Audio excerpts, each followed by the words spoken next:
வணக்கம் லிஸ்பர்ட் நேயர்களே, நான் உங்கள் Nivas and welcome to another match review. ஒரு மேட்ச் ரிவ்யூவில் உங்களை சந்திக்கிறதுக்கு மிக்க மகிழ்ச்சி.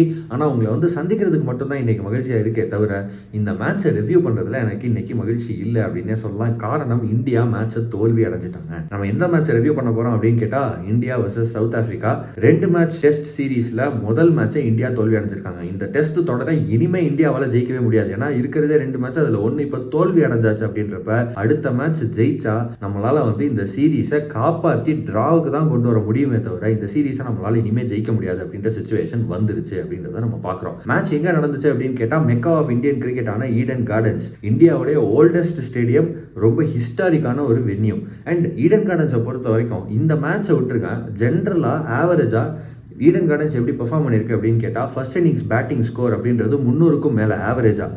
அப்போ இந்த மேட்சை கம்பேர் பண்ணும்போது ஆவரேஜாக ஈடன் கார்டன்ஸில் பேட்டிங்க்கு பெட்டராக தான் இருந்திருக்கு. இது ஒரு பக்கம். ரெண்டாவது விஷயம், ஈடன் கார்டன்ஸில் இந்தியாவிலேயே ஃபாஸ்ட் பவுலர்ஸுக்கு நல்ல சப்போர்ட் கிடைக்கக்கூடிய ஒரு விக்கெட்டாக இருந்திருக்கு ஹிஸ்டாரிக்கா அப்படின்றத நம்ம பார்க்கலாம். அதாவது ஈடன் கார்டன்ஸ் ஃபாஸ்ட் பவுலர்ஸுக்கு ஹிஸ்டாரிக்காக நல்லா சப்போர்ட் கொடுத்துருக்கு. இந்த மேட்ச்லையும் ஃபாஸ்ட் பவுலர்ஸ் நல்லா விக்கெட் எடுத்து தான் நம்ம கடைசி வரைக்கும் பார்த்தோம்.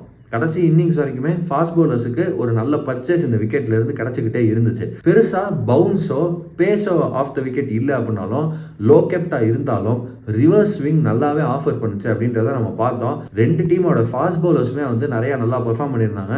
ககிசோ ரபாடா இல்லாமலே சவுத் ஆப்பிரிக்கன் ஃபாஸ்ட் பவுலர்ஸ் இவ்வளோ நல்லா பெர்ஃபார்ம் பண்ணாங்க அப்படின்றது ரொம்பவே குறிப்பிடத்தக்க ஒரு விஷயம். ககிசோ ரபாடா இந்த மேட்ச் ஆடி இருந்தாங்கன்னா இன்னும் பெட்டராகவே சவுத் ஆப்பிரிக்கா ஜெயிச்சிருப்பாங்க இந்த மேட்சை அப்படின்ற மாதிரி தான் தெரியுது. இது ஒரு பக்கம். இந்த ஃபாஸ்ட் பவுலர்ஸுக்கு உதவி செய்யக்கூடிய ஈடன் கார்டன்ஸ் பிட்ச் அப்படின்ற அந்த பாயிண்ட்டை பற்றி நம்ம இன்னும் விரிவாக பேசலாம் இதே வீடியோவில். பட் அதுக்கு முன்னாடி இன்னொரு பாயிண்ட்டை பற்றியும் பேசிடுவோம். இந்த ஈடன் கார்டன்ஸை பொறுத்த வரைக்கும் ஃபாஸ்ட் அவுட்ஃபீல்டு, நல்ல பேட்டிங் ட்ராக்காக ஹிஸ்டாரிக்காக இருந்திருக்கு. அதெல்லாம் இருந்தாலும் இந்த மேட்சை பொறுத்த வரைக்கும் ஒரே ஒரு பேட்ஸ்மேன் தான் 1/2 சதம் அடிச்சிருக்கிறாரு. 2 டீமையும் சேர்த்து இத்தனை நாள் இவங்க பேட்டிங் ஆடியும் 4 இன்னிங்ஸ் பேட்டிங் ஆடியுமே 2 டீமையும் சேர்த்து ஒரே ஒரு பேட்ஸ்மேன் தான் 50 1/2 சதம் அப்படின்ற அந்த ஒரு விஷயத்தை எட்டியிருக்கிறாரு அப்படின்றதையே நம்ம பார்க்குறோம். அவர் யாரு அப்படின்னா, தென்னாப்பிரிக்கா கேப்டன் தெம்பா பவுமா. பவுமா மேலே எப்பயுமே அத்தனை கேள்விகள் இருந்துகிட்டே இருக்குங்க. அவர் 30 ஆவரேஜ் பண்ணுறாரு, 30 ஆவரேஜ் பண்ணுறவர் எப்படி டெஸ்ட் கேப்டன் ஆக்குறாங்க அப்படின்றது எல்லாமே. ஆனால் இந்த மேட்ச்சில் அவர் கிளியராக காமிச்சிருக்காரு. கேப்டன்சி ஒரு தனி skill.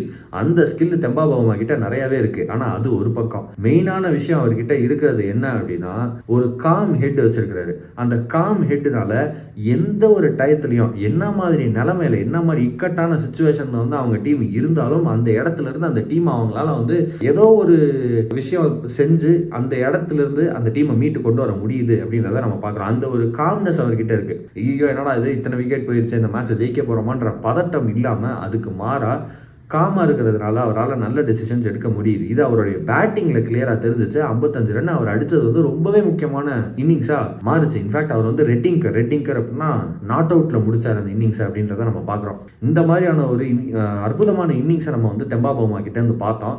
And Temba Bavuma I think ரீசெண்டாக அட்லீஸ்ட் இந்த world test championship campaign, last இயரோட வேர்ல்டு டெஸ்ட் சாம்பியன்ஷிப் கேம்பெயின்லேருந்து இப்போ இந்த சீரீஸ் வரைக்குமே அவர் செமையான ஒரு கேரக்டர் டிஸ்பிளே பண்ணிட்டு வந்திருக்கிறாரு அப்படின்றத நம்ம பார்த்துட்டே இருக்கோம். நம்ம நிறைய கற்றுக்க வேண்டியது இருக்குது தெம்பா பவுமா கிட்ட அப்படின்னு நான் நினைக்கிறேன். சவுத் ஆப்பிரிக்கா அந்த மேட்சை ஜெயிச்சதுக்கு முக்கியமான காரணமாக தெம்பா பவுமாவுடைய அந்த 55 ரன் ஒரு முக்கியமான ஒரு விஷயமா கண்டிப்பாக இருக்குது. அதில் எந்த விதமான மாற்று கருத்தும் கிடையாது. ஆனால் அது கூட சேர்ந்து சில பிளேயர்ஸோடைய கான்ட்ரிபியூஷனை பற்றி பேசி ஆகணும். 2 இன்னிங்ஸ்லையும் சவுத் ஆப்பிரிக்காக்காக 4 விக்கெட்டுகள் எடுத்த சைமன் ஹார்மரை பற்றி பேசி ஆகணும். நம்ம கேசவ் மகாராஜா மெயின் ஸ்பின்னர் அப்படின்னு சொல்லிட்டே இருந்தோம். நிறையா பண்டிட்ஸ் செனூரன் முத்துசாமி ஆடுவார் அப்படின்ற மாதிரி சொன்னாங்க. செனூரன் முத்துசாமி அவங்களுடைய ஃப்ரண்ட் லைன் ஸ்பின்னராக இருப்பாருன்னா சொன்னாங்க. செனூரன் முத்துசாமி கடைசியில் பார்த்தா அந்த மேட்ச்சில் ஆடவே இல்லை. சைமன் ஹார்மரை நம்பி கொண்டு வந்தாங்க. 36 வயசு அவருக்கு. என்னமா பவுலிங் போடுறாருங்கிறீங்க, செம்மையான பவுலிங். அவர் போட்ட அந்த பவுலிங்கில் 2 இன்னிங்ஸ்லேயுமே லிட்டரலாக அவருடைய லைன் அண்ட் லென்த்து எவ்வளோனா மிஷினில் கட் பண்ண மாதிரி ஒரு ப்ரெசிஷன் இருந்துச்சு. அந்த அக்யூரசி மிஷினில் கட் பண்ண மாதிரி இருந்துச்சு. அவ்வளோ அக்யூரேட்டாக ஸ்டம்ப் டு ஸ்டம்ப் போடுறாரு. அவ்வளோ அக்யூரேட்டாக அந்த எல்பிடபிள்யூஸையும் போல்ஸையும் டார்கெட் பண்ணுறாரு. அப்பப்போ ஸ்லைட்டாக ஒரு வேரியேஷன் வருது. அந்த வேரியேஷனில் அவுட் சைட் எட்ஜை டார்கெட் பண்ணுறாரு. கிளியராக நீட்டாக பிளானோட வந்திருக்கிறான்றது தெரியுது. அது ஒரு பக்கம். ஆனால் அதெல்லாம் தாண்டி டெஸ்ட் கிரிக்கெட்டில் ஜென்ரலாக ஸ்பின் பவுலிங் போடுறது அப்படின்றது எவ்வளோ கஷ்டமான ஸ்கில் அப்படின்னு நம்ம எல்லாருக்குமே தெரியும். அந்த கஷ்டமான ஸ்கில்லுக்கு என்னெல்லாம் தேவையோ அதை அவர் வச்சிருக்கிறாரு. அதை அவர் கரெக்டாக எக்ஸிக்யூட்டும் பண்ணுறாரு அப்படின்றத இந்த 2 இன்னிங்ஸ்லையும் காமிச்சிருக்கிறாரு. அடுத்த மேட்ச்லையும் திரும்ப இதே மாதிரியே ஒரு டேர்னிங் ட்ராக் வந்துச்சு அப்படின்னா சைமன் ஹார்மரை இந்தியா ஃபேஸ் பண்ணுறதுக்கு ரொம்ப கஷ்டப்படுவாங்க அப்படின்னு நான் நினைக்கிறேன். இதை பற்றியும் நம்ம இன்னும் டீட்டெயிலாக பேசலாம். இப்போ நம்ம ஒரு பக்கம் டெபாபோமா பற்றி பேசணும், இன்னொரு பக்கம் சைமன் ஹார்மர் பற்றி பேசணும், மார்க்கோ யான்சன் பற்றியும் பேசி ஆகணும். இந்த பிச்சில் ஃபாஸ்ட் பவுலராக மார்க்கோ யான்சன் பண்ணது பாலை வந்து செமையாக டைரக்ட் பண்ணார். அவருக்கு off the pitch seam movement நல்லாவே கிடச்சிச்சு. அந்த சீம் மூவ்மெண்ட்டும் அவருடைய ஹைட்னால ஜென்ரேட் பண்ணக்கூடிய பவுன்ஸையும் வச்சு நல்ல பவுலிங்கை காமிச்சாரு. மிக முக்கியமாக நியூ பால் வச்சு மார்க்கோ யான்சன் ஜெய்ஸ்வாலை தடுமாற வச்சது அப்படின்றது சவுத் ஆப்பிரிக்கா ஜெயிச்சதுக்கு ரொம்ப முக்கியமான ஒரு காரணம். ஜெய்ஸ்வாலை விட்டுருந்தாங்கன்னா அவர் ரன் அடிச்சிருப்பாரு. ஜெய்ஸ்வாலை ரன் அடிக்காம விட்டது அப்படின்றது சவுத் ஆப்பிரிக்காவுக்கு மிகப்பெரிய ஒரு அட்வான்டேஜா அமைஞ்சிச்சு. அதை செஞ்சு கொடுத்தது மார்க்கோ யான்சன்.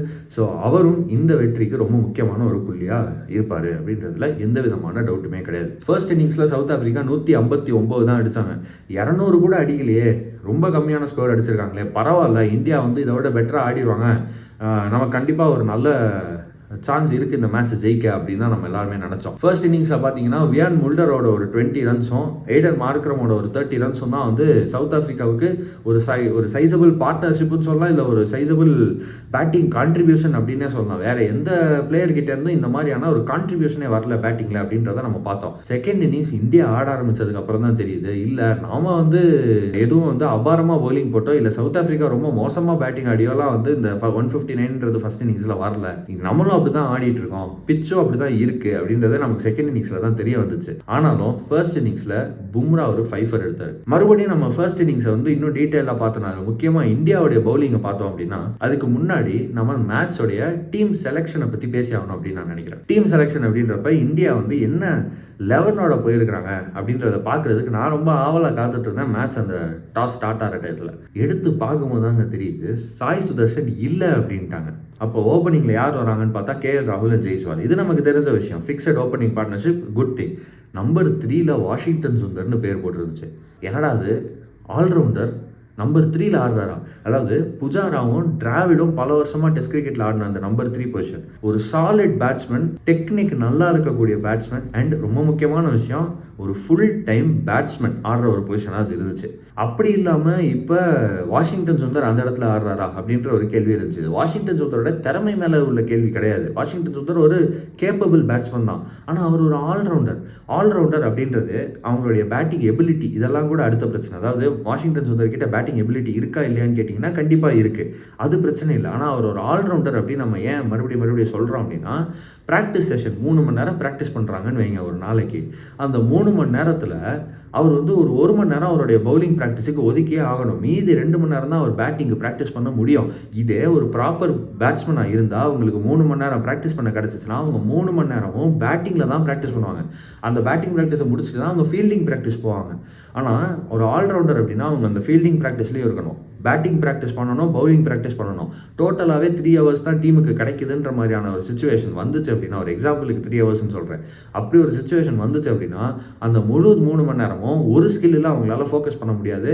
அவங்க கிட்ட இருக்கிற 2 ஸ்கில்ல, அதாவது பேட்டிங் அண்ட் பவுலிங், இந்த 2 ஸ்கில்லையுமே அந்த 3 hours ப்ராக்டிஸ் பண்ணிவிட்டு அவங்க ஃபீல்டிங் ப்ராக்டிஸ்க்குள்ளே போகணும். இந்த மாதிரியான ஒரு விஷயம் தான் எப்பயுமே ஆல்ரவுண்டர்ஸ் கிட்ட இருக்கும். அதனால தான் டெஸ்ட் கிரிக்கெட்டில் வரும்போது ஆல்ரவுண்டர்ஸ் அப்படின்றவங்களுக்கு இந்த அளவுக்கு அதிகமான ஒரு விண்டோவை நம்மளால் கொடுக்க முடியாது. ஒரு ப்ராப்பர் பேட்ஸ்மேனுக்கு கொடுக்கக்கூடிய ஒரு விண்டோவை நம்ம ஒரு ஆல்ரவுண்டருக்கு கொடுக்க முடியாது. இந்த காரணத்தினால தான் ஆல்ரவுண்டர்ஸ் எல்லாருமே பார்த்தீங்கன்னா நம்பர் 6, நம்பர் 7, நம்பர் 8 பொசிஷன்ஸில் வருவாங்க டெஸ்ட் கிரிக்கெட்டில். அதுக்கான காரணமே என்ன அப்படின்னா, ஒரு விஷயம் அவங்க மேட்ச்சில் பவுலிங்கும் போடணும், பேட்டிங்கும் ஆடணும் அப்படின்றப்ப பேட்டிங் பொசிஷன் கொஞ்சம் கீழே இறங்கினா தான் அந்த ஸ்டாமினா அவங்களால மிச்சப்படுத்த முடியும், கொஞ்சம் எனர்ஜி அவங்களால மிச்சப்படுத்த முடியும். இது ஒன்று. இன்னொரு விஷயம், அந்த டாப் ஆர்டரில் ப்ராப்பர் பேட்ஸ்மேன், அதாவது 3 மணி நேரம் ப்ராக்டிஸுக்கு கிடச்சா 3 மணி நேரமும் பேட்டிங்க்கு செலவிடுற மாதிரியான பிளேயர்ஸ் தான் அந்த டாப் ஆர்டரில் ஆடணும். அப்படி ஆடினா மட்டும்தான் இந்த மாதிரியான சில கொலாப்ஸ் மாதிரியான சுச்சுவேஷன்ஸில் டீமை காப்பாற்றி நிறுத்த முடியும். Part time batsman, part time பவுலர்ஸை நீங்கள் இவ்வளோ அப்தி ஆர்டர் ஆடுறதோ, இல்லை டீமில் 3 ஆல்ரவுண்டர்ஸ் வச்சு ஆடுறதோ ஏன் ரிஸ்க் அப்படின்றது இந்த மேட்ச் கிளியராக காட்டுச்சு. இந்த டோட்டல் இந்தியா 11 பார்த்தீங்க அப்படின்னா, ஓப்பனிங்கில் KL ராகுல், ஜெய்ஸ்வால், 1 டவுனில் வாஷிங்டன் சுந்தர் ஆல்ரவுண்டராக வந்துடுறாரு. நம்பர் 4ல சுப்மன் கில். அன்ஃபார்ச்சுனேட்லி இந்த மேட்ச்ல அவருக்கு ஒரு நெக் இன்ஜுரி. அது மேட்சுக்கு முன்னாடியே அவர் நெக் கொஞ்சம் சோரா இருந்திருக்கும் அப்படின்ற மாதிரி மாதிரி சொல்கிறாங்க. அவர் பேட்டிங்க்கு உள்ளே வந்ததுமே வந்து அவருடைய நெக்கை ஹர்ட் பண்ணிக்கிட்டாரு அப்படின்ற மாதிரி நமக்கு தெரிஞ்சிச்சு. ரிட்டையர்டு ஆகிட்டு உள்ளே போயிட்டாரு. அவர் கடைசியில் அதுக்கப்புறம் செகண்ட் இன்னிங்ஸ்லேயும் பேட்டிங் ஆடலை அப்படின்றத நம்ம பார்க்குறோம். சுப்மன் கில் மாதிரி ஒரு ப்ராப்பர் பேட்ஸ்மேனும் லூஸ் அவுட் பண்ணது இன்னும் பெரிய டிஸ்அட்வான்டேஜாக மாறிடுச்சு. டீமில் 3 ஆல்ரவுண்டர்ஸ் இருந்தப்போ நம்பர் 4ல் சுப்மன் கில் வந்திருந்தா கூட கொஞ்சம் பரவாயில்லாமல் இருந்திருக்கும். சரி, அவருக்கு அப்புறம் யார் வராங்கன்னு பார்த்தா ரிஷப் பண்ட் ப்ராப்பர் பேட்ஸ்மேன் தான், நான் இல்லைன்னு சொல்ல மாட்டேன். ஆனால் அவருடைய பிளேயிங் ஸ்டைல் எப்படி இருக்கும் அப்படின்னா, ஒரு மேட்ச் அடிப்பார், ஒரு மேட்ச் அடிக்க மாட்டார். நம்ம எந்த மேட்ச் ரிஷப் பண்ட் அடிப்பார் அடிக்க மாட்டாருன்னு சொல்ல முடியாது. அவர்கிட்ட நம்ம இந்த கன்சிஸ்டன்சி அப்படின்ற விஷயத்தை எதிர்பார்க்கவும் கூடாது அப்படின்னு நான் நினைக்கிறேன். ஏன்னா ரிஷப் பண்டை நம்ம டீமில் வச்சிருக்கிறதே எதுக்கு அப்படின்னா, ரொம்ப கஷ்டமான சுச்சுவேஷனில் கூட அவர் ஒரு 2-3 6ஓ 2-3 4ஓ அடித்து அந்த மொமெண்டமை மாற்றி கொடுப்பாருன்றதுக்காக தான். அவருடைய பேட்டிங் ஸ்கில்லே அந்த இறங்கி சும்மா சுற்றுறதும் டீம் சுச்சுவேஷன் என்னவா இருந்தாலும் நான் அட்டாக் தான் பண்ணுவேன் அப்படின்னு ஆடுறதும் தான் அவருடைய ஸ்ட்ரென்த். அதனால தான் இந்தியா வந்து அவர்கிட்ட நிறைய பெனிஃபிட் பண்ணி நிறைய மேட்சஸ் ஜெயிச்சிருக்கு. அப்படின்றப்ப அவரை வந்து நீங்கள் கன்சிஸ்டண்ட்டாக ஆடணும் அப்படின்னு சொல்லி நம்ம அவருடைய கேமை மாற்ற ட்ரை பண்ணோம்னா மொத்தமாக அவருடைய ஃபார்மே போகிறதுக்கான எல்லா வாய்ப்புகளும் இருக்குது. அப்படி பார்க்கும்போது அந்த ரிஷப் பண்ட் ஸ்லாட்டுக்கும் நம்ம வந்து ஒரு ப்ராப்பர் பேட்ஸ்மேன் இவரை நம்பலாம் அப்படின்ற மாதிரியான ஒரு மைண்ட் செட் வச்சுக்க கூடாது அப்படின்னு நான் நினைக்கிறேன். அப்போ நம்பர் 5ல் ரிஷப் பண்ட் வராரு, அவரே நம்மளால நம்ப முடியாது. நம்பர் 6ல் த்ருவ் ஜுரல் இப்போ நல்லா பேட்டிங் ஆடிட்டு வராரு, நான் இல்லைன்னு சொல்லலை. பட் அவர் ஒரு விக்கெட் கீப்பர் பேட்ஸ்மேன், ஒரு ப்ராப்பர் பேட்ஸ்மேன் அப்படின்ற ஒரு இடத்துல ஒரு விவிஎஸ் லக்ஷ்மன் பொசிஷனை கூட வந்து அவரை நம்மளால சேர்க்க முடியாது அப்படின்ற மாதிரி தான் இருந்துச்சு. அண்ட் அவருக்கு அப்புறமா பார்த்தீங்க அப்படின்னா ரவீந்திர ஜடேஜா அண்ட் அக்ஷர் பட்டேல். ரவீந்திர ஜடேஜா, அக்ஷர் பட்டேல் 2 பேருமே பேட்டிங் எபிலிட்டி நல்லாவே இருக்கக்கூடிய ஆல்ரவுண்டர்ஸ், நான் இல்லைன்னு சொல்லலை. ரவீந்திர ஜடேஜா இதில் டெஸ்ட் கிரிக்கெட்டில் இதுக்கு முன்னாடி நல்ல பேட்டிங் பர்ஃபார்மன்ஸஸ் கொடுத்துருக்காரு, நான் அதையும் இல்லைன்னு நான் சொல்லலை. ஆனால் ஒரு ப்ராப்பர் பேட்ஸ்மேனுக்கும் இவங்களுக்கும் எப்பயுமே ஒரு வித்தியாசம்ன்றது இருக்கும். அதுதான் நம்ம சொன்ன மாதிரி அது இந்த ப்ராக்டிஸ் டைம்லேருந்து வர்றது மட்டும் கிடையாது, எக்ஸ்பீரியன்ஸ்லேருந்து வர்றதும் கூட அப்படின்னு நான் நினைக்கிறேன். அப்போ நீங்கள் இந்த மாதிரி 3 பார்ட் டைம் பேட்ஸ்மேன், 3 ஆல்ரவுண்டர்ஸ் டீமில் வச்சுருந்தீங்க அப்படின்னா, அண்ட் இன்க்ளூடிங் த்ருவ் ஜுரல் நீங்கள் சேர்த்தீங்க அப்படின்னா 4 பார்ட் டைம் பேட்ஸ்மேன், இந்த மாதிரியான ஒரு டீம் நீங்கள் வச்சுருந்தீங்க அப்படின்னா எப்பயுமே ரிஸ்க்குன்றது ஜாஸ்தி. இந்த ரிஸ்க்கை யார் மிட்டிகேட் பண்ணுவாங்க, யார் இந்த ரிஸ்க்கை வந்து கொஞ்சம் ஓரளவுக்கு தடுப்பாங்க அப்படின்னு கேட்டால் டாப் ஆர்டர் பேட்ஸ்மேன் கேஎல் ராகுல், எஸ்எஸ்வி ஜெய்ஸ்வால், சுப்மன் கில், இவங்க 3 பேர் தான் ப்ராப்பர் பேட்ஸ்மேன் இந்த டீமில். இவங்க 3 பேரில் யாருமே வந்து ரன் அடிக்கலை அப்படின்றப்ப இந்த மாதிரியான சிச்சுவேஷன் தான் இந்தியா ஃபேஸ் பண்ணும் அப்படின்றது கிளியராக தெரிஞ்சிச்சு. இது வந்து இந்த மேட்ச்ல நடக்க வேண்டிய ஒரு விஷயம் அப்படின்னு நான் நினைக்கிறேன். அதாவது இப்படி ஒரு ஸ்ட்ராட்டஜியை எடுத்தால் என்ன நடக்கணுமோ அது நடந்திருக்கு. அட்லீஸ்ட் இதுலேருந்து இந்த டீம் மேனேஜ்மெண்ட் இதை கற்றுக்குவாங்க அப்படின்றது தான் எனக்கு இருக்கிற மிகப்பெரிய ஆசை. ஏன்னா இந்த மாதிரி 3 ஸ்பின்னர், அதாவது 3 spinning allrounders, Washington Sundar, Axar Patel, Ravindra Jadeja, இவங்க 3 பேரையும் ஆடினது போக குல்தீப் யாதவையும் டீமில் எடுத்திருந்தாங்க. 2 ஃபாஸ்ட் பவுலர் மட்டுமே எடுத்திருந்தாங்க, அது பும்ரா அண்ட் முகமது சிராஜ். ஆனால் ஃபர்ஸ்ட் இன்னிங்ஸில் பும்ராவுக்கு 5 முகமது சிராஜுக்கு 2 விக்கெட், செகண்ட் இன்னிங்ஸில் முகமது சிராஜுக்கு 2 விக்கெட், பும்ராவுக்கு விக்கெட் கிடச்சிருக்கு. இதை நம்ம எப்படி பார்க்க முடியும் அப்படின்னு கேட்டால், நீங்கள் செகண்ட் இன்னிங்ஸாக இருந்தாலும் சரி, ஃபர்ஸ்ட் இன்னிங்ஸாக இருந்தாலும் சரி, எப்போல்லாம் ஃபாஸ்ட் பவுலர்ஸ் பவுலிங் போட்டிருக்காங்களோ அவங்களுக்கு விக்கெட் கிடச்சிருக்கு. அப்போ இன்னொரு ஃபாஸ்ட் பவுலர் ஆடுறதுல என்ன பிரச்சனை?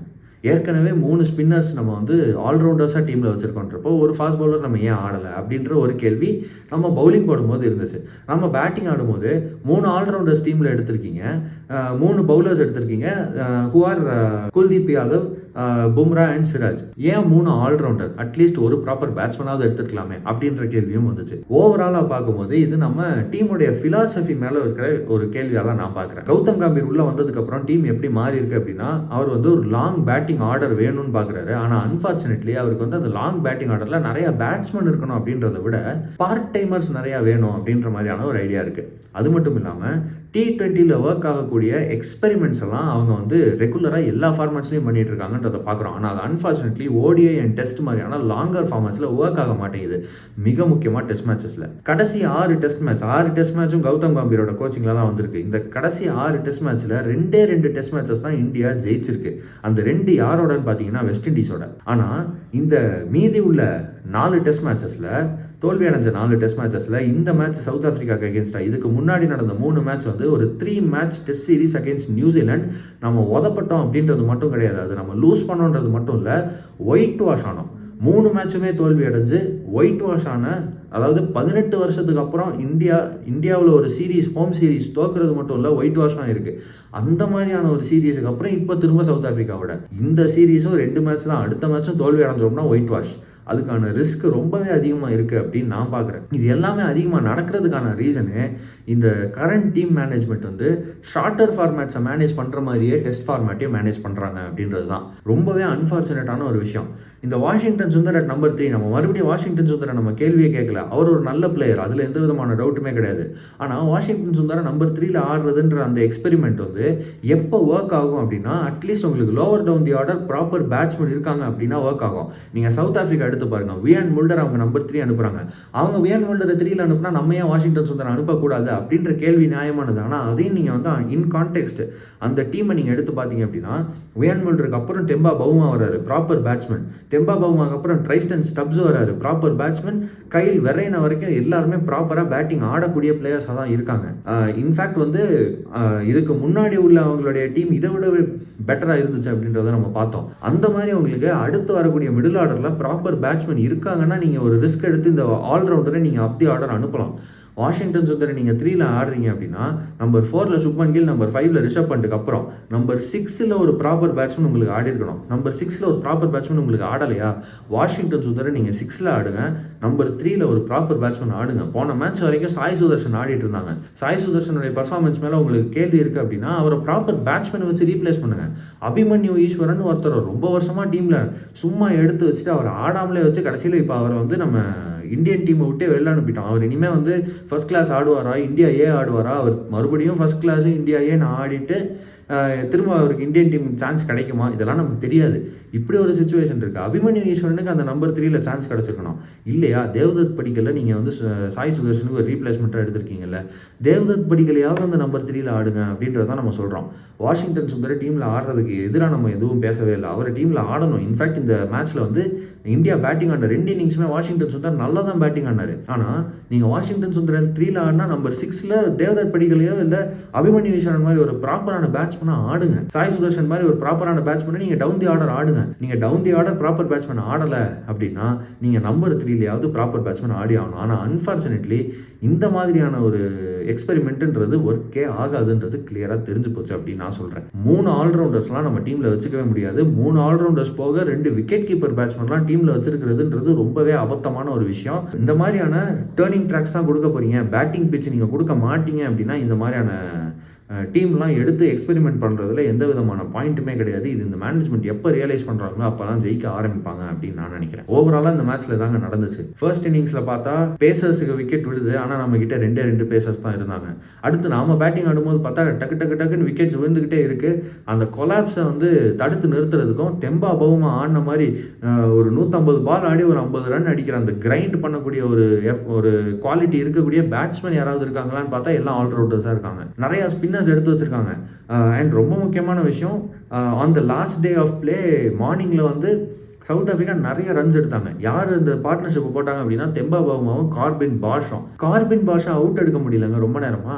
என்ன காரணம்னு பார்த்தா ஒரே ஸ்பின்னர்ஸாக போட்டுட்டு இருக்காங்க. அப்போ ஒரு கேப்டன்சி டெசிஷன் மேலேயும் கேள்வி இருக்குது. என்னன்னா இத்தனை நேரம் ஏன் ஸ்பின்னர்ஸ் வச்சு ட்ரை பண்ணுறீங்க, ஜஸ்பிரீத் பும்ரா வச்சு ஒரு ஓவர் நீங்கள் முன்னாடியே போட்டுருந்தா அந்த பார்ட்னர்ஷிப்பை பிரேக் பண்ணியிருக்கலாமே அப்படின்ற ஒரு கேள்வி கண்டிப்பாக வருது. ஏன்னா அந்த பார்ட்னர்ஷிப்பை ஜஸ்பிரீத் பும்ரா தான் பிரேக் பண்ணாரு அப்படின்றதுனால. அந்த ஒரு கேள்வி மட்டும் கிடையாது, அதாவது ஸ்பின்னர்ஸ் அவ்வளோ ஃபேவர் பண்ணி ஸ்பின்னர்ஸுக்கு நிறையா சான்ஸ் கொடுத்து அவங்களுக்கு விக்கெட் விடலை அப்படின்னு தெரிஞ்சும் அதை கண்டினியூ பண்ணது ஏன் அப்படின்றது ஒரு கேப்டன்சி கொஸ்டின்.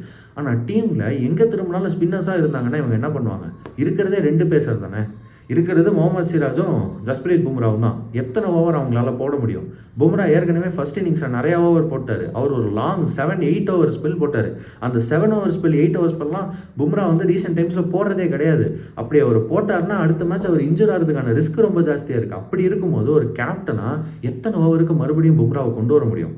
எத்தனை ஓவருக்கு மறுபடியும் சிராஜ் கொண்டு வர முடியும்? சிராஜ் வந்து இன்ஃபேக்ட் ரொம்ப ஒரு முக்கியமான ஒரு விஷயம் நம்ம பார்க்க வேண்டியது என்ன அப்படின்னா, முகமது சிராஜ் எல்லா டெஸ்ட் மேட்ச் ஆடி இருக்காரு, எல்லா டெஸ்ட் மேட்ச்லையும் நிறைய ஓவர்ஸ் போட்டிருக்காரு.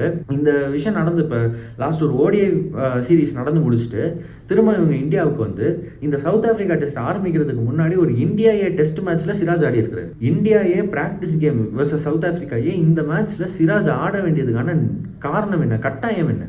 சிராஜ் ஆடணுன்றதுக்கான கட்டாயமே கிடையாது. அத்தனை டெஸ்ட் மேட்ச் ஆடிட்டு இருக்காரு. அவருக்கு மேட்ச் ப்ராக்டிஸ் ஏராளமாக இருக்குது. இதுக்கோ மேலே நீங்கள் அவரை ஆட வச்சிங்கன்னா இன்ஜுரி ரிஸ்க் இருக்குது. ஒரு மனுஷன் நீங்கள் இவ்வளோலாம் ஓவர் ஒர்க் பண்ணக்கூடாது அப்படின்றது தான் உண்மை. அதையும் தாண்டி முகமது சிராஜ் இத்தனை ஓவர் போட்டுட்டு வர்றாரு. அவருக்கு எத்தனை ஓவரை ஒரே மேட்ச்சில் ஒரே நாளில் போட வைக்க முடியும்? டீமில் 2 பேசர் இருந்தால் இப்படி தாங்க இருக்கும். இன்னொரு பக்கம் ஆல்ரவுண்டர்ஸாக இருக்காங்க. அந்த ஆல்ரவுண்டர்ஸ் எல்லாருமே ஸ்பின்னர்ஸாக இருக்காங்க. அட்லீஸ்ட் உங்களுக்கு ஆல்ரவுண்டர் எடுக்கணும்னா நிதிஷ்குமார் ரெட்டியாவது எடுத்துருக்கலாம். ஆனால் அவரை ரிலீஸ் பண்ணிட்டு ஓடிஐக்கு அனுப்பிட்டாங்க. என்ன நடக்குதுன்னு சத்தியமாக புரியல. ஆனால் ஒரு விஷயம் கிளியராக புரியுது, இந்த மேனேஜ்மெண்ட்டுக்கு இந்த தோல்வி ரொம்பவே தேவையான ஒரு விஷயமா அமைஞ்சிருக்கு அப்படின்னு. ஒரு இந்தியன் ஃபேனாக எனக்கு வந்து சொல்கிறதுக்கு கொஞ்சம் கஷ்டமாக இருக்குது, ஆனால் சந்தோஷமாக இருக்குது இந்த மேட்ச்சை இந்தியா தோல்வி அடைஞ்சிட்டாங்க. நான் ஏன் சந்தோஷமாக இருக்குன்னு சொல்கிறேன்னா, அட்லீஸ்ட் இதிலிருந்து அடுத்தடுத்த மேட்சஸுக்கான ஒரு ஒரு குவாலிட்டேட்டிவ் சேஞ்சை கொண்டு வரதுக்கூடிய ஒரு எஃபர்ட்டை வந்து இவங்க இதுக்கப்புறம் எடுக்கணும் அப்படின்னு நான் நினைக்கிறேன். அடுத்தடுத்த மேட்சஸ்க்கு இந்த டீமை எப்படி மாற்றணும், அடுத்தடுத்த மேட்சஸ்க்கு இதில் என்னென்னலாம் மாற்றங்கள் செய்யணும், அடுத்தடுத்த மேட்சஸ்க்கு இது வரைக்கும் செஞ்ச மாற்றங்களில் எதெல்லாம் தப்பாக அமைஞ்சிருக்கு அதை நம்ம இனிமேல் செய்யக்கூடாது அப்படின்றத இந்த டீம் புரிஞ்சுக்கிட்டு மாறுவாங்க. அட்லீஸ்ட் இந்த தோல்விக்கு அப்புறமாவது மாறுவாங்க அப்படின்னு நான் நினைக்கிறேன். I hope so. நீங்கள் என்ன நினைக்கிறீங்க அப்படின்றத டெஃபினட்டாக கமெண்ட்டில் சொல்லுங்கள். இந்த மேட்ச் வந்து ரொம்பவே டிசப்பாயிண்டிங்காக இருந்துச்சு, அது ஒரு பக்கம். ஆனால் ரொம்பவே என்டர்டெய்னிங்காக இருந்துச்சு அப்படின்றது இன்னொரு பக்கம். நடுவில் நிறைய T20 பற்றின பேச்சு வந்துச்சு, IPL பற்றின பேச்சு நிறையா வந்துச்சு. அதை பற்றி நம்ம டீட்டெயிலாக வேறு வீடியோஸில் பேசலாம். ஆனால் இந்த மேட்சை பொறுத்த வரைக்கும் டெஸ்ட் கிரிக்கெட் கடைசியில் எவ்வளோ சுவாரஸ்யமாக இருக்கும் அப்படின்றத காமிச்சதுக்காக இந்தியன் டீமில் விளாண்ட பிளேயர்ஸுக்கும் சரி, சவுத் ஆஃப்ரிக்காவும் சரி, ரொம்ப முக்கியமாக டெம்பா பவுமாவுக்கும் சரி ஒரு பெரிய நன்றி சொல்லி ஆகணும் டெஸ்ட் கிரிக்கெட் ஃபேன்ஸ் அப்படின்னு நான் நினைக்கிறேன். டெம்பா பவுமா ஆடின அந்த பர்ஃபெக்ட் டெஸ்ட் இன்னிங்ஸ்ன்றது இருக்குல்ல, அதுலேயும் வந்து பர்ஃபெக்ட் டெஸ்ட் இன்னிங்ஸ் அப்படின்னு நம்ம ஏன் சொல்கிறோம்னா, அத்தனை பால் எடுத்துக்கிட்டாரு, பொறுமையாக ஆடினார், ரொம்ப பொறுமையாக ஆடினார், அண்ட் ரொம்ப ரிஸ்க் ஃப்ரீயாக ஆடி கிரைண்ட் பண்ணி ரன்ஸ் அடித்தார் அப்படின்றத நம்ம பார்த்தோம். பட் அதுலேயும் சில கேள்விகள் நமக்கு இருந்துச்சு. நிறைய நேரத்தில் வந்து டெம்பா பவுமா வந்து மொதல் பாலில் 2வது பால் சிங்கிள் எடுத்துகிட்டு இருந்தார். நான் ஸ்ட்ரைக்கரில் இருக்கக்கூடிய ஆல்ரவுண்டர்ஸுக்கும் பவுலர்ஸுக்கும் ஸ்ட்ரைக் ஏர்லியாக கொடுத்துட்டு இருந்தார். அதனால பும்ரா ஓவரில் விக்கெட் விழுந்ததும் சிராஜ் ஓவரில் விக்கெட் விழுந்ததும் நம்ம பார்த்தோம். மேபி அதெல்லாம் கொஞ்சம் தவிர்த்திருந்தாருன்னா இன்னமும் அவர் நிறைய ரன்ஸ் அடிச்சிருக்கலாம் அப்படின்னு நான் நினைக்கிறேன். பட் ஸ்டில் இவ்வளோ அடித்ததே வந்து டீமை ஜெயிக்க வச்சிருக்கு. இதுக்கு மேலே நம்ம வந்து இன்னும் பெட்டராக பண்ணியிருக்கலாம் அப்படின்னு சொல்கிறது ஒரு சின்ன நிட்பிக் மட்டும்தானே தவிர, அந்த இன்னிங்ஸ் வந்து அவ்வளோ அற்புதமாக இருந்துச்சு பார்க்குறதுக்கு அப்படின்றதுல எந்த விதமான மாற்று கருத்தும் கிடையாது. So absolutely brilliant innings from Temba Bavuma, absolutely brilliant play from the entire south African team. அவ்வளோ நல்லா ஆடினாங்க. இந்தியன் டீம் நல்லா ஃபைட் பண்ணாங்க, அதில் டவுட்டே கிடையாது. எடுத்த பிளேயர்ஸ் டீம், அதாவது கிரவுண்டில் இருந்த 11 பிளேயர்ஸும் நல்லா ஆடினாங்க, அதுலலாம் எந்த டவுட்டுமே கிடையாது. ஆனால் தப்பான 11 பேர் வந்து அங்கே இருந்தாங்க அப்படின்னு நான் நினைக்கிறேன். காம்பினேஷன் தவறாக இருந்துச்சு. இது அந்த பிளேயர்ஸோடைய ஃபால்ட்டே கிடையாது. பிளேயர்ஸ் அங்கே உள்ளே போனதுக்கப்புறம் அவங்களால என்ன முடியுமோ உயிரை கொடுத்து ஆடினாங்கன்றதெல்லாம் கிளியராக தெரிஞ்சிச்சு. இன்ஃபேக்ட் அக்ஷர் பட்டேல் மேட்சை ஜெயிச்சு கொடுக்கறதுக்கு ரொம்பவே கஷ்டப்பட்டார். ஒரு கேசவ் மகாராஜ் ஓவரில் ஒரு 4, ஒரு 6, அதுக்கப்புறம் இன்னொரு ஒரு 6க்கு அப்புறம் அவருடைய விக்கெட். அந்த விக்கெட்டும் வந்து 6 அடிக்க ட்ரை பண்ணி தான் அவுட் ஆனாருன்றதை நம்ம பார்த்தோம். மேட்சை ஃபினிஷ் பண்ண ட்ரை பண்ணி தான் அவுட் ஆகிருக்கிறாங்க, ஜெயிக்க ட்ரை பண்ணி தான் ஆடி இருக்கிறாங்க. அவங்க ஆடினதுலலாம் எந்த விதமான தவறுமே கிடையாது. பிரச்சனை டீம் செலெக்ஷனில். மேனேஜ்மெண்ட் இதுக்கு மேலேயாவது இந்த மாதிரியான தவறுகளை செய்யாமல் இருக்கணும் அப்படின்னு நான் நினைக்கிறேன். But we were a little unlucky. Shubman கில்லோட இன்ஜுரி ஒரு பெரிய மிஸ் நமக்கு. மேபி சுப்மன் கில் இன்ஜூர் ஆகாமல் இருந்தால் அந்த மேட்சை நம்ம ஜெயிச்சிருப்போம். பட் இந்த மேட்சை நம்ம ஜெயிச்சிருந்தா இந்த பாயிண்ட்ஸ் எல்லாம் நம்ம பேசியிருக்கவே மாட்டோம்.